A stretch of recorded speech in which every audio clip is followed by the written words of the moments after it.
Hello everyone, welcome to YouTube channel AnyLearn Nepal. In this video, I will be writing a Fortran code for the bisection method of root finding. I have already made a video on bisection method where I have explained bisection method and its algorithm in detail. So I suggest you to watch that video before going through it. And so without further ado, let's get started. We will write our program in a more structured way and more readable format.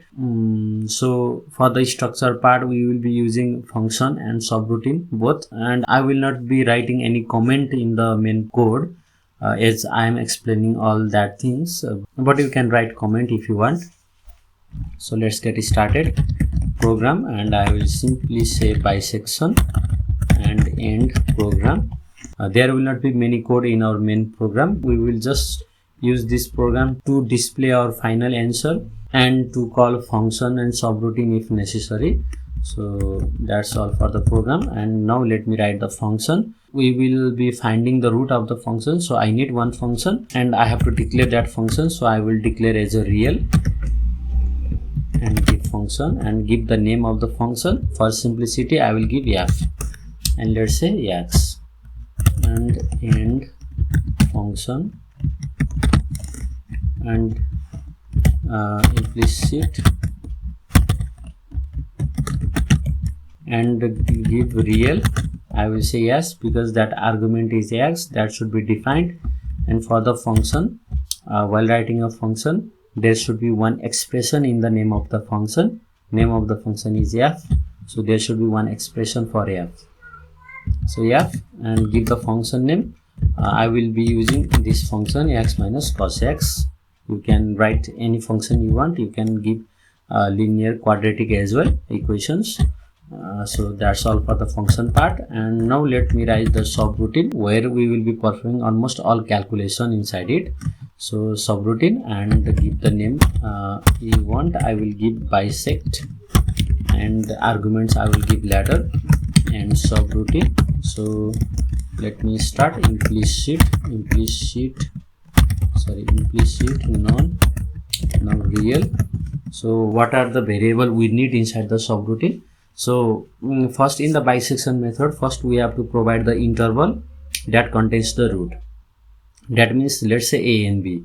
So I need a and b, and that a and b should be inside the argument as well, because we will not give value here. We are trying to make our program more general so that we can use same program for other functions as well and for other values as well. So I will not give any value inside the subroutine. So a comma b, and when we give interval a comma b in the bisection method, first thing we have to do is find the midpoint of that interval so that we can divide that interval into two equal halves. So I will say c as the middle point, and let's give a comma b. So I have to give bracket divide by 2.0. And since I used that c variable, I have to define that c variable as well. You can write these two real statement in the same line, but I'm writing in two lines, so it doesn't matter. Now after we write the c, now we get two intervals, first a comma c and second c comma b. Now we have to determine which interval contains the root, and we have to eliminate that interval which do not contain the root. So as we discussed in the previous video, we are going to use that condition. The condition is if, let me check on the second interval, that is c and b. So I will say if fc, so if fc times fb is less than 0, okay, then there lies a root. If this condition is true, if f of c times f of b is less than 0, that means this c comma b interval contains the root. Then we have to change that interval into fresh new interval.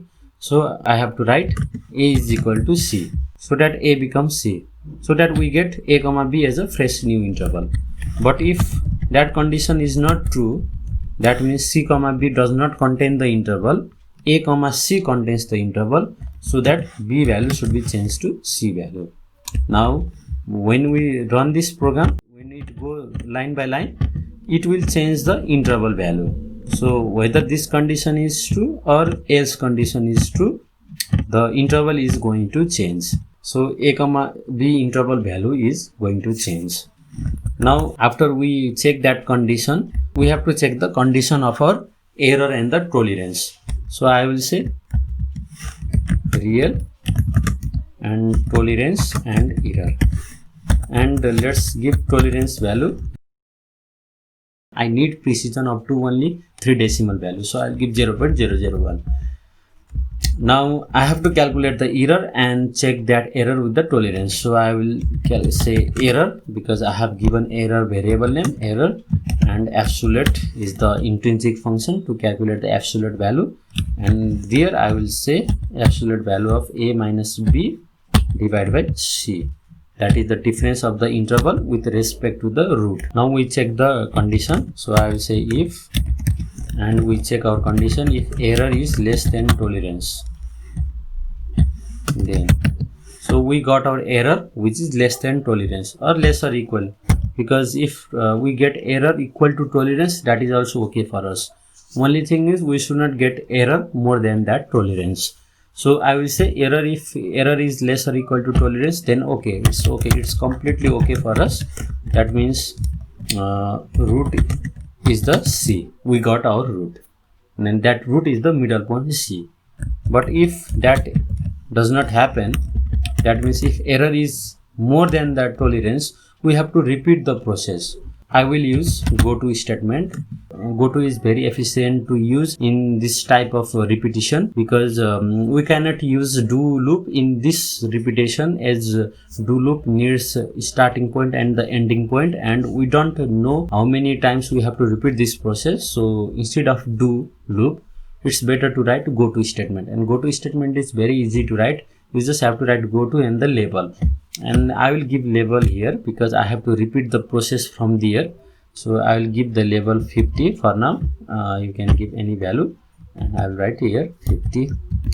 So when error is more than tolerance, that means the else statement. So when error is more, we say go to 50. That means go to here and repeat the process. And this time c value will be changed than the previous value, because a value or b value is changed while going through that condition once. So in this way it works, and I am not going to write any print statement in the subroutine. That is for the main program part. Okay, and one more thing, we write f here, that is the functional value f, but we have not defined f here, so it will give error. So I have to write f. So whenever f comes here, it looks the f variable. F is the variable of real data type, and we give the function of same name f as a real, so it will calculate the functional value. So this way it works. Now let me write our main program, it none, and let me say real a and b. A and b we have to provide, and but here we write root, but we have not defined that root. So let me define the root also.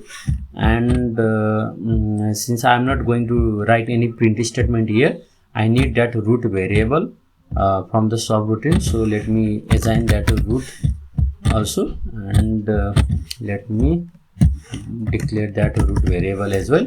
So now let's give the value of a and b, and this is the function we are using, and we have to pass the interval that contains the root of this function. I know from the graph that the root of this function is between 0 and 1, so I will simply say 0, and the b value is 1.0. Now I have to call that subroutine, so I will say call and bisect, and this bisect subroutine, if you look here, I have given 3 arguments.